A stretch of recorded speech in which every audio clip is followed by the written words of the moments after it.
নমস্কার, নিউজরুম থেকে আমার বাংলা নিয়ে আমি অতনু রয়েছি আপনার সঙ্গে। আমার বাংলা শুরুতেই আজ পার্লামেন্টের একটি খবর নিয়ে কথা বলতেই হবে। ধর্মের ভিত্তিতে রাজ্য ভাগ এ প্রসঙ্গ উঠছে, তার কারণ বিজেপি সাংসদ নিশিকান্ত দুবের এক বক্তব্য, যেখানে তিনি বলছেন মুর্শিদাবাদ আর মালদাকে রাজ্য থেকে আলাদা করতে হবে।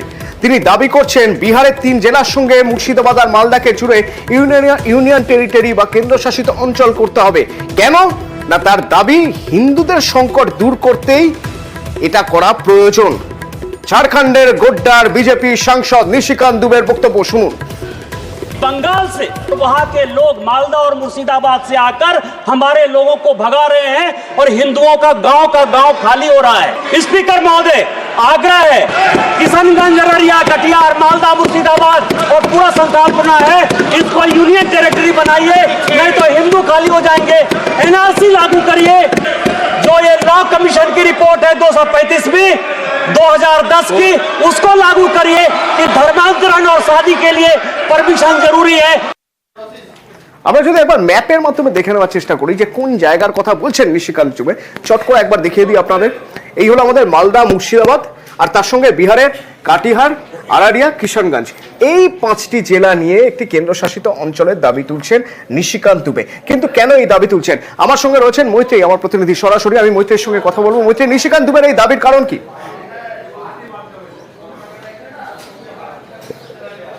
দেখো, নিশিকান্ত দুবে আজকে তিনি সংসদে যখন তার বক্তব্য পেশ করতে চান, উনি বলেন যে বাংলাদেশি অনুপ্রবেশকারীদের কারণে যে ডেমোগ্রাফি রয়েছে সেই ডেমোগ্রাফি বদল হচ্ছে, এবং সেখানে তার ইঙ্গিত স্পষ্টতই সংখ্যালঘুদের দিকে। এবং তার বক্তব্য যে সংখ্যালঘুরা বাংলাদেশের বিভিন্ন প্রান্ত থেকে তারা পশ্চিমবঙ্গে প্রবেশ করছেন এবং তারা বিহারে প্রবেশ করছেন, এবং যার ফলে ডেমোগ্রাফি বদলাচ্ছে, এবং সেই ডেমোগ্রাফি যে বদল হচ্ছে যার ফলে তিনি মনে করছেন, তার দাবি যে হিন্দুরা সংকটে রয়েছেন এবং যারা আদিবাসীরা রয়েছেন তারা সংকটে রয়েছেন, এবং সেই কারণে তিনি মনে করছেন, এবং তিনি এই সংসদে দাঁড়িয়ে তিনি এই দাবি পেশ করেন যে আলাদা কেন্দ্রশাসিত রাজ্য করা উচিত, যাতে হিন্দুদেরকে রক্ষা করার জন্য আলাদা এই কেন্দ্রশাসিত রাজ্য হোক।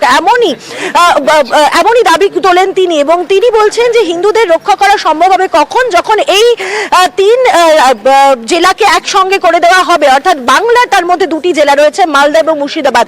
তিনি শুধু এটুকুই বলেননি, তিনি অভিযোগ কিন্তু তুলেছেন যে সমস্ত সংখ্যালঘুরা মালদা মুর্শিদাবাদে থাকেন তাদের দিকে তিনি অভিযোগ তুলেছেন। বলছেন তারা ভিন রাজ্যে গিয়ে, অর্থাৎ বিহারের এই 3 জেলায় গিয়ে তারা সেখানে এমন পরিস্থিতি তৈরি করছেন যে সেখানকার ডেমোগ্রাফিও বদলে যাচ্ছে, সেখানকার হিন্দুরা সংকটে চলে আসছেন, এবং দিনের পর দিন এই অনুপ্রবেশের ঘটনা যদি চলতে থাকে তাহলে এই জায়গাগুলো, বিশেষত এই জেলাগুলি আরো বেশি সংকটে চলে আসবে, এবং সেই সংকট থেকে মুক্তি দেওয়ার জন্যই নাকি এই জেলাগুলিকে একটি পৃথক কেন্দ্রশাসিত অঞ্চলে ঘোষণা করার প্রয়োজনীয়তা রয়েছে। আচ্ছা, বেশ, নিশিকান্ত দুবের বক্তব্য আরেকবার শুনবো আমরা। बंगाल से वहां के लोग मालदा और मुर्शिदाबाद से आकर हमारे लोगों को भगा रहे हैं और हिंदुओं का गांव खाली हो रहा है। स्पीकर महोदय, आग्रह है, किशनगंज, अररिया, कटिहार, मालदा, मुर्शिदाबाद और पूरा संकल्पना है इसको यूनियन टेरिटरी बनाइए, नहीं तो हिंदू खाली हो जाएंगे। एनआरसी लागू करिए। जो ये लॉ कमीशन की रिपोर्ट है 235 2010 की, उसको लागू करिए कि धर्मांतरण और शादी के लिए परमिशन जरूरी है। বিজেপি সাংসদ নিশিকান্ত দুবের এই বক্তব্যের প্রেক্ষিতে তৃণমূল কিভাবে ভাবছে আমরা কথা বলেছিলাম তৃণমূল সাংসদ সুখেন্দু শেখর রায়ের সঙ্গে। হঠাৎ শকুনের নজর বাংলার উপর পড়লো কেন? এই কারণে যে বাংলার মানুষ 2011 সালে মমতা ব্যানার্জিকে টিকিট হটিয়ে ক্ষমতায় নিয়ে আসার পর থেকে প্রত্যেকটা লোকসভা, বিধানসভা, পঞ্চায়েত, পুরসভা নির্বাচনে ওদেরকে হারিয়েছে। তা আমরা কি বলবো যে বিহার তো আগে আমাদের সঙ্গে ছিল, উড়িষ্যা আমাদের সঙ্গে ছিল, ওই রাজ্যগুলো আমাদেরকে ফিরিয়ে দাও, এই কথা কি আমরা বলবো? আমরা কখনোই বলবো। যারা এইসব দাবি তুলছে তারা নিজের রাজ্যের দিকে তাকিয়ে দেখুক। ভারতবর্ষের 40টি নতুন রাজ্যের দাবি আছে, দাবি তুললে হলো নাকি? এটি মামার বাড়ি আপনার? বাংলার মানুষ মমতা ব্যানার্জির নেতৃত্বে বাংলা বিভাজনের যে কোনো চক্রান্তকে, ষড়যন্ত্রকে বুক দিয়ে রুখবে, রক্ত দিয়ে রুখবে। বিজেপি সাংসদের বক্তব্যে আপত্তি তুলছে পদ্মের সংখ্যালঘু মোর্চায়। ভারতীয় জনতা পার্টি বিভাজনের রাজনীতিতে বিশ্বাস করে না। আমরা বিশ্বাস করি politics of development. Doctor Shyamaprasad Mukherjee, NC Chatterjee, historian Rameshchandra Majumdar, Meghnad Saha, তাদের আন্দোলনের ফসল হচ্ছে আজকের পশ্চিমবঙ্গ। অতএব কোনো অবস্থাতে আমরা চাইবো না যে পশ্চিমবঙ্গের বিভাজন। আমরা বিভাজনের রাজনীতি করতে আসিনি, আমরা করি পলিটিক্স অফ ডেভেলপমেন্ট। এটা উনি যা বলেছেন এটা আমার ব্যক্তিগত মতামত, তার সঙ্গে ভারতীয় জনতা পার্টি পশ্চিমবঙ্গের যে আমাদের স্ট্যান্ড তার কোনো মিল নেই। আর এক বিজেপি সাংসদের মন্তব্য নিয়েও বিতর্ক শুরু হয়েছে। তাহলে সুকান্ত মজুমদারের বক্তব্য, যেখানে সুকান্ত মজুমদার বলছেন যে তিনি প্রধানমন্ত্রীর সঙ্গে দেখা করেছেন, প্রধানমন্ত্রীর সঙ্গে দেখা করে তিনি প্রস্তাব দিয়েছেন উত্তরবঙ্গকে উত্তর পূর্বের সঙ্গে যদি মিশিয়ে দেওয়া হয় তাহলে উন্নয়ন হবে। তৃণমূলের দাবি আসলে ঘুরপথে রাজ্য ভাগের চক্রান্ত হচ্ছে। মাননীয় প্রধানমন্ত্রীর হাতে প্রেজেন্টেশন তুলে দিয়ে এসেছি যাতে নর্থ ইস্টের সাথে উত্তরবঙ্গের সিমিলারিটি কি কি আছে এবং তার ফলে উত্তরবঙ্গকে নর্থ ইস্টের অন্তর্ভুক্ত করা যেতে পারে, এই ধরনের প্রপোজাল আমি মাননীয় প্রধানমন্ত্রীকে দিয়েছি। এবার মাননীয় প্রধানমন্ত্রী তার বিচার করবেন। সুকান্ত মজুমদারও চাইছেন নর্থ ইস্টের দায়িত্ব থেকে যদি উত্তরবঙ্গটাকে ওনার হাতে তুলে দেওয়া যায়, উত্তরবঙ্গের অলিখিত মুখ্যমন্ত্রী পদটা তিনি দখল করবার চেষ্টা করছেন। সুকান্ত মজুমদার বালুরঘাটের বিজেপি সাংসদ, রাজ্য বিজেপির সভাপতি, কেন্দ্রীয় শিক্ষা প্রতিমন্ত্রী এবং উত্তর পূর্ব উন্নয়ন প্রতিমন্ত্রী। বুধবার তিনি দিল্লিতে প্রধানমন্ত্রীর সঙ্গে বৈঠক করেন। সেখানেই প্রস্তাব দেন উত্তরবঙ্গকে উত্তর পূর্ব ভারতের সঙ্গে মিশিয়ে দেওয়া হোক। উত্তরবঙ্গ পশ্চিমবঙ্গের অংশ হিসেবে নর্থ ইস্টের সাথে যদি যায় তাহলে পরে স্বাভাবিকভাবেই উত্তরবঙ্গে কেন্দ্রীয় যে প্রকল্পগুলো আছে সেই প্রকল্পের টাকা অনেক বেশি পরিমাণে পাওয়া যাবে এবং তার সাথে সাথে এই এলাকা অনুন্নত এবং এলাকার উন্নয়ন হবে এবং আমার মনে হয় রাজ্য সরকারেরও এতে বাধা থাকবে না বা রাজ্য সরকারের সহযোগিতা আমরা পাবো। কিন্তু সব আবার সেই একটা বিভাজন, ভেদাভেদ, বঙ্গভঙ্গ, এইসব উস্কানি, এইসব সুরসুরি, ওনারা উন্নয়নের বিরোধী। আসলে বিজেপি মানে হচ্ছে বিভাজন, আর বিভাজন মানেই হচ্ছে বিজেপি। কখনো ধর্মের সাথে ধর্মে, কখনো রাজ্যের সঙ্গে রাজ্যে, কখনো উত্তরবঙ্গের সাথে দক্ষিণবঙ্গ। এটা কি তাহলে আবার নতুন করে বাংলা ভাগের ইন্ধন? কখনো কামতাপুর, কখনো গ্রেটার কোচবিহার, কখনো আবার গোর্খাল্যান্ড। বারবার উত্তরবঙ্গে রাজ্যভাগের দাবি উঠেছে। বিজেপি রাজ্যসভার সাংসদ অনন্ত মহারাজের মুখেও শোনা গিয়েছে বাংলা ভেঙে পৃথক রাজ্য গঠনের দাবি। আমাদের কেন্দ্রীয় শাসিত রাজ্য ডিমান্ড নয়, কেন্দ্রীয় শাসিত রাজ্য গঠন করার জন্য গভর্নমেন্টের কমিটমেন্ট। আমরা স্টেট চেয়েছি, ওটা সে বলছে এখন সংবিধানে ফার্স্ট শিডিউলে নেই, এটা স্টেট গভর্নমেন্ট করবে, সেন্ট্রাল করতে হবে। এর আগে 2022 সালে প্রজাতন্ত্র দিবসের আগের দিন ভিডিও বার্তায় পৃথক রাজ্যের দাবি জানান নিষিদ্ধ জঙ্গি সংগঠন কেএলওর নেতা জীবন সিংহ। কোচ শ্রেণীভুক্ত সকলকে নিয়ে বাংলা ভেঙে পৃথক কামতাপুর রাজ্যের দাবি করেন তিনি। কোচ কামতাপুরের উপর বহিরাগত পশ্চিমবাংলা সরকারের কোনো সাংবিধানিক অধিকার থাকে না, এমনকি কোচ কামতাপুরের উপর বহিরাগত পশ্চিমবাংলা সরকারের নৈতিক অধিকারও নাই। এলা কোচ কামতাপুরের জনগণ বৃহত্তর কোচবিহার রাজ্য বা কামতাপুর রাজ্য গঠন করবে। বিভিন্ন সময়ে বাংলা ভেঙে পৃথক রাজ্যের দাবি ঘিরে বিতর্ক হয়েছে। এবার উত্তরবঙ্গকে উত্তর পূর্ব ভারতের সঙ্গে মিশিয়ে দেওয়ার প্রস্তাব কেন্দ্রীয় মন্ত্রী সুকান্ত মজুমদারের। এড়িয়ে রাজ্য রাজনীতিতে জোর শোরগোল। নিউজ 18 বাংলা। সুকান্ত মজুমদারের এই মন্তব্য বা এই বলা যেতে পারে প্রস্তাব, সেই প্রস্তাব নিয়ে বিজেপির অন্দরেই দ্বিমত দেখা যাচ্ছে। কেউ সমর্থন করছেন সুকান্ত মজুমদারের প্রস্তাব, আবার কেউ বিরোধিতা করছে। আর তৃণমূল নিশানা করতে ছাড়ছে না। মাননীয় প্রধানমন্ত্রীর হাতে একটি প্রস্তাব তুলে দিয়ে এসেছি আপাতত, যাতে নর্থ ইস্টের সাথে উত্তরবঙ্গের সিমিলারিটি কি কি আছে এবং তার ফলে উত্তরবঙ্গকে নর্থ ইস্টের অন্তর্ভুক্ত করা যেতে পারে। উত্তরবঙ্গ পশ্চিমবঙ্গের অংশ হিসেবে নর্থ ইস্টের সাথে যদি যায় তাহলে পরে স্বাভাবিকভাবেই উত্তরবঙ্গে কেন্দ্রীয় যে প্রকল্পগুলো আছে সেই প্রকল্পের টাকা অনেক বেশি পরিমাণে পাওয়া যাবে। আসলে ভোটে হারার দায়টা শুভেন্দু অধিকারীর ঘাড়ে চাপাবার জন্য নরেন্দ্র মোদীর সঙ্গে দেখা করেছেন এই সুকান্ত মজুমদার, আর বাইরে নজর ঘোরাবার জন্য, দলের ঝগড়া থেকে নজর ঘোরাবার জন্য এই ধরনের একটা বিতর্কিত বিষয় বাজারে ছেড়ে দিয়েছেন। কেন্দ্রের উত্তর পূর্ব উন্নয়ন প্রতিমন্ত্রী হয়েই উত্তরবঙ্গ নিয়ে প্রস্তাব। উত্তর পূর্ব ভারতের সঙ্গে উত্তরবঙ্গকে মিশিয়ে দেওয়ার জন্য প্রধানমন্ত্রীর কাছে প্রস্তাব সুকান্ত মজুমদারের। এ নিয়ে বিজেপির অন্দরেই নানা মত, কেউ বিরোধিতায় সরব, কেউ আবার সুকান্তর পাশে। ने दार्जिलिंग तराई डूवर्स के क्षेत्र को लेकर के स्थायी राजनीतिक समाधान की बात की थी, उसकी प्रक्रिया चल रही है और वो भारत के संविधान के अंतर्गत होगा। नॉर्थ बंगाल टीएमसी के कारण पीड़ित है, वहाँ समस्या, उसका समाधान भी भारत के संविधान में उपलब्ध। सुकांत मजूमदार ने जो दावा किया है, ये जो प्रधानमंत्री को प्रस्ताव दिया है, क्या आप उनका समर्थन करते हैं इस मैं प्रस्ताव का? बिल्कुल करता हूँ कि लॉजिक है उस बात में। এই যে 24-এ পরিণাম আসছে, এই পরিণামে উনি একটু হতাশ আছেন, তো 26-এ উত্তরবঙ্গ হাত থেকে যেতে পারে বলে উনি একটা উত্তরবঙ্গের লোককে, যারা আলাদা রাজ্য চায়, ওদেরকে একটা ভ্রমিত করে রাজনীতি করতে চাচ্ছে। আমি অফিসিয়ালি বিজেপি বিধায়ক হয়ে বলতেছি, আমি এই জিনিস মানব না। বাংলায় কেন্দ্রীয় প্রকল্পের কাজ হলে কেন্দ্র দেয় 60% টাকা, রাজ্যকে দিতে হয় 40%। কিন্তু উত্তর পূর্বের রাজ্যে কেন্দ্রীয় প্রকল্পের কাজ হলে কেন্দ্র দেয় 90% টাকা, বাকি 10% খরচ বহন করে রাজ্য। উত্তর পূর্ব এলাকার মধ্যে পড়ে সেভেন সিস্টার্স, অরুণাচল প্রদেশ, অসম, মণিপুর, মেঘালয়, মিজোরাম, নাগাল্যান্ড, ত্রিপুরা। এই সেভেন সিস্টার্সের সঙ্গে সিকিমকেও উত্তর পূর্ব এলাকায় ধরা হয়।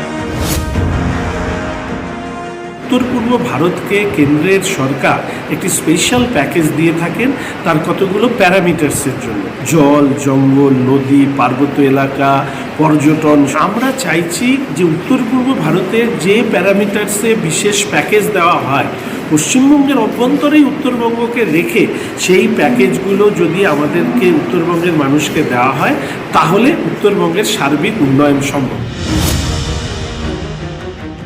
মূলত বাংলা থেকে উত্তরবঙ্গকে আলাদা করার একটা নবতম সংযোজন, অথচ কেন্দ্রীয় বিজেপি তারা বলে যে অখণ্ড বাংলার কথা বলে, কেউ শ্যামাপ্রসাদ মুখার্জিকে কোট করে সোনার বাংলার কথা বলে, অথচ বাংলাকে দ্বিখণ্ডিত করবার একটা প্রয়াস।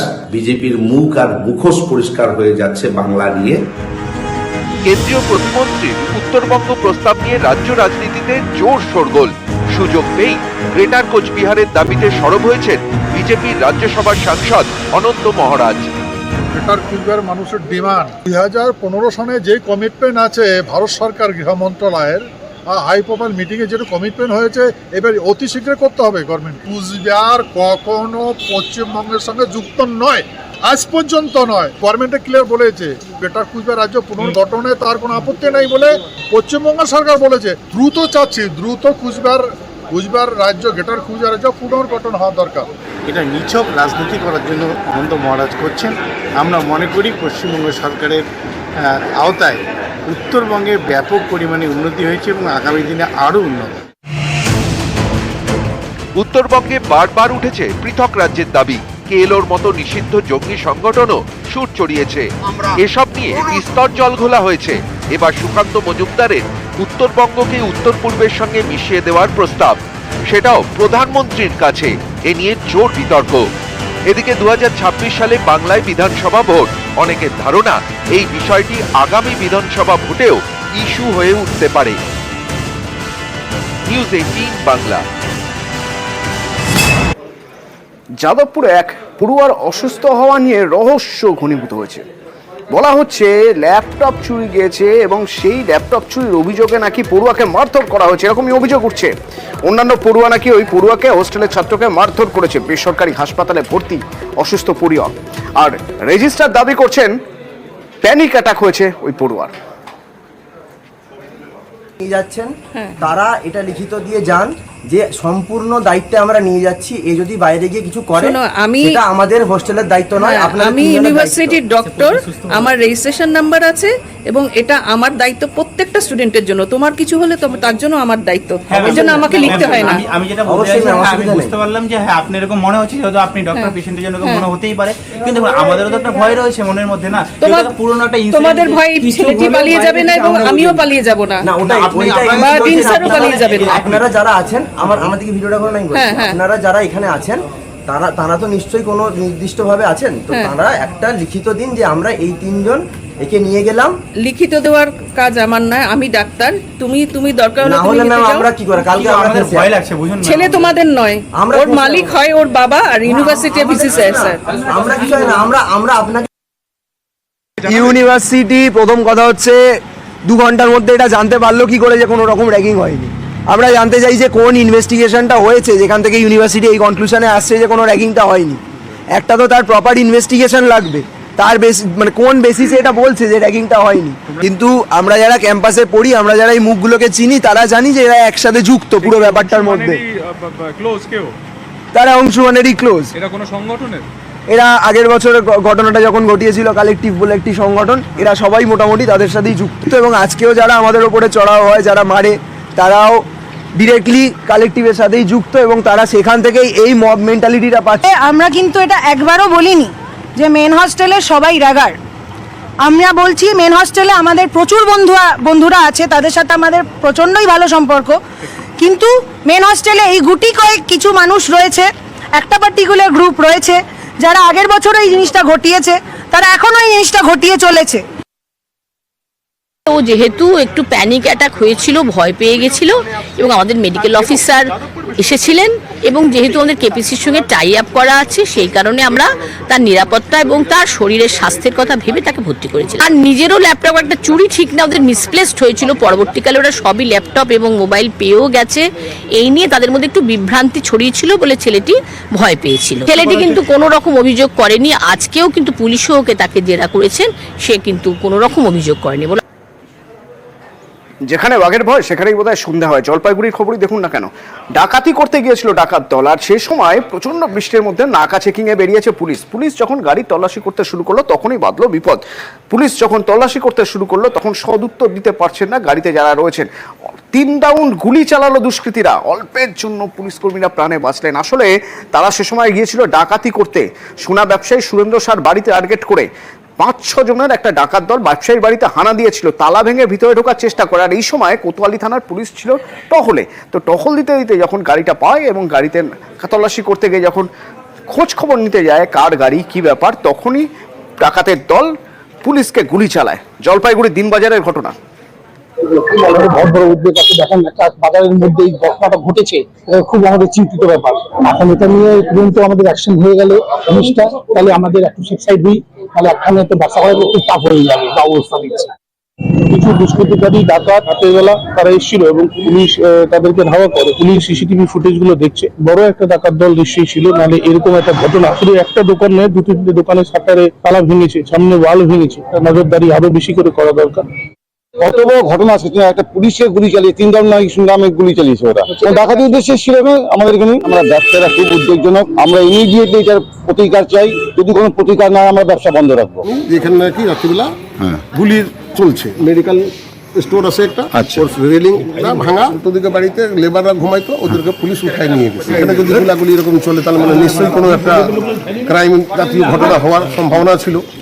আমার এখানে কিছু লোক ঘুমায় গেছে, হয়ে যাওয়ার পরে হয়তো তালা ভেঙে গিয়েছে। ততক্ষণে পুলিশ চলে এসেছিল, পুলিশ এসে কি ওদের নিয়ে গেছে, ওরা ঢোকার চেষ্টা করেছিল। মালদার গাজলে সমবায় ব্যাংকে ডাকাতে হয় গতকাল। 6 লক্ষ টাকা ডাকাতি করে ডাকাত দল পালায়, তখন 4 জন ধরা পড়ে যায়। তাদের মধ্যে একজন হচ্ছে সমীর মণ্ডল, যার বাড়ি ওই ব্যাংকের পাশেই। সমীর মণ্ডলকে 2018 পঞ্চায়েত ভোটে বিজেপির টিকিটে লড়েছিল এই সমীর মণ্ডল।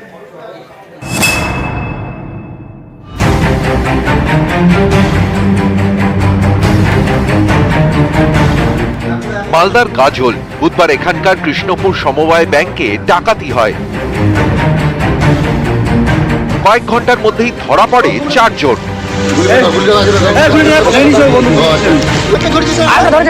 গ্রেফতার করা হয় ডাকাত দলের মাথা সমীর মণ্ডলকেও। 2018 সালে বিজেপির টিকিটে পঞ্চায়েত ভোটে লড়ে সমীর। রানীগঞ্জ 2 নম্বর গ্রাম পঞ্চায়েতে তাকে প্রার্থী করে বিজেপি। ভোটে হেরে যায় সমীর। সেই সমীর এখন ডাকাত দলের মাথা, ব্যাংকে ডাকাতি করতে গিয়ে পুলিশের জালে। 2018 সালে দাঁড়িয়েছিলাম, আমি ফার্স্ট হয়েছি। দাঁড়িয়েছিলাম সমীর, থার্ড বিজেপি থেকে গ্রাম পঞ্চায়েতে দাঁড়িয়েছিলাম। থার্ড হয়ে তারপরে শুনছি যে আবার ডাকাতি গেছে, ধরা পড়ে গেছে। পঞ্চায়েতে দাঁড়ালো, বিজেপি পার্টি দাঁড়ালো, দাঁড়া থেকে তারপরে তো ক্যাশ 2টা হয়ে গেল ওর। 28 দিনে 1.5 মাস ছিল বোধ হয়, 1.5 মাস 2 মাস মালদা জেলে, রায়গঞ্জে জেলে ছিল, বালাঘাটে জেলে ছিল। বুধবার তখন দুপুর, ব্যাংকের সামনে থামে একটি গাড়ি, তারপর বেরিয়ে আসে একে একে 8 জন, সকলের হাতে আগ্নেয়াস্ত্র। ব্যাংকে ঢুকে আগ্নেয়াস্ত্র হাতে ডাকাত দলের শাসানি, তাদের ছোড়া গুলিতে আহত হন এক ব্যাংক কর্মী। ব্যাংক থেকে 6 লক্ষ টাকা লুট করে গাড়িতে চেপে চম্পট দেয় ডাকাত দল।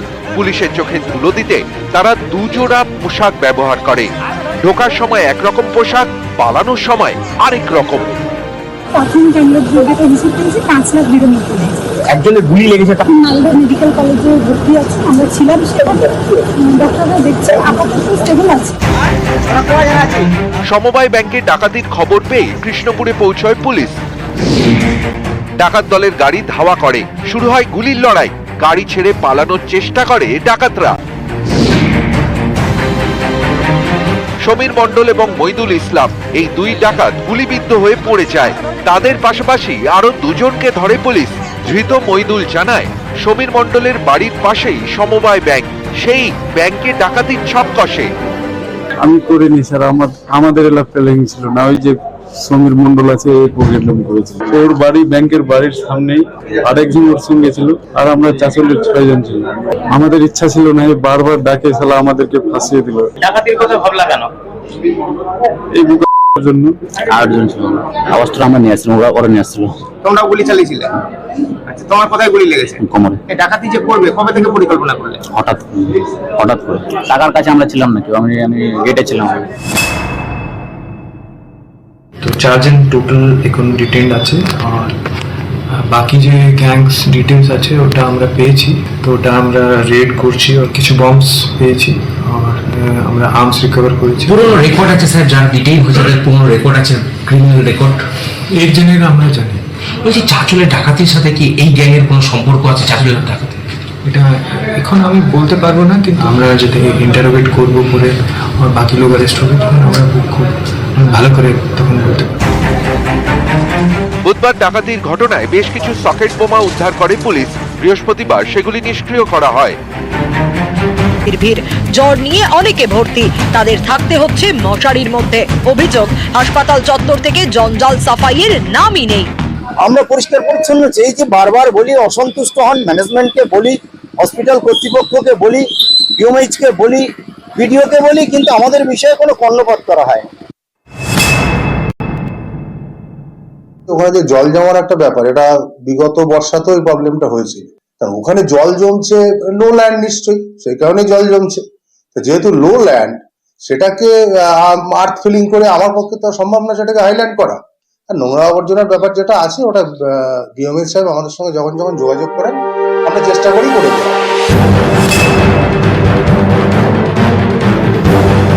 জলপাইগুড়ির ধূপগুড়ি মহকুমা হাসপাতাল, এই হাসপাতাল চত্বরেও চারিদিকে আবর্জনা। জলপাইগুড়িতে চিন্তা বাড়াচ্ছে ডেঙ্গি, এরই মধ্যে সরকারি হাসপাতালে আবর্জনা, জমা জলে বাড়ছে মশার লার্ভা। কয়েকদিনের বৃষ্টিতে ধূপগুড়ি পুরসভা অফিসের গ্রাউন্ড ফ্লোরে জমে রয়েছে জল, এখানেও কিচকিচ করছে মশার লার্ভা। গাফিলতি আমাদের পৌরসভার এই মুহূর্তে নেই, কারণ দিনরাত পরিশ্রম করে কাজকর্মগুলো করা হচ্ছে, ঠিক আছে। সেক্ষেত্রে কিছু কিছু জায়গায় এখনো কর্মীরা পৌঁছাতে পারেনি, পৌঁছে যাবে 2-1 দিনের মধ্যে, তাহলে সমস্যাটা মিটে যাবে। আমাদের সমস্ত জায়গায় জোর দেওয়া আছে, সমস্ত পিএসসি, বিপিএসসি, আরএইচ, হাসপাতাল complex, private area, private complex, space যাতে পরিষ্কার থাকে, ক্লিনিং থাকে, ক্লিনিং করা হয় রেগুলার বেসিসে, অ্যাক্টিভিটিস। বাদুড়িয়া থেকে অনুপম সাহা এবং জলপাইগুড়ি থেকে রকি চৌধুরী, নিউজ 18 বাংলা।